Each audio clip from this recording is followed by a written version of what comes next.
આગામી લોકસભાની ચૂંટણી લઈને 18મી એપ્રિલના દિવસે અમારા હાલના સાંસદ શ્રી સી.આર. પાટીલ સાહેબ નવસારી ખાતે ફોર્મ ભરવા માટે આવી રહ્યા છે.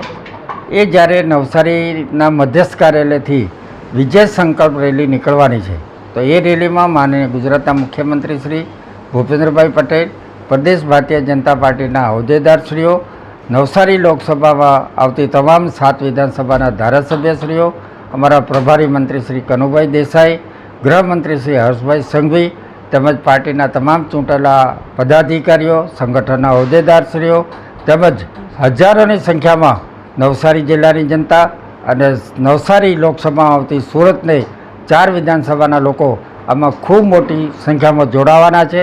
અને આગામી લોકસભાની ચૂંટણીમાં પણ જે ગઈ વખતે સમગ્ર દેશમાં અમારા સાંસદ શ્રી સી.આર. પાટીલ સાહેબને સૌથી વધારે મતોથી જીતાડ્યા હતા, તો આ વખતે પણ સમગ્ર દેશમાં સૌથી વધારે મતોથી જીતાડીને જ્યારે અમારા વડાપ્રધાન શ્રી મોદી સાહેબ હેટ્રિક કરવા જઈ રહ્યા છે, ત્યારે એમને દિલ્હીના દરબારમાં મોકલવા માટે અમારા પાર્ટીના કાર્યકર્તાઓ અને અમારી જિલ્લાની જનતા થનગની રહી છે.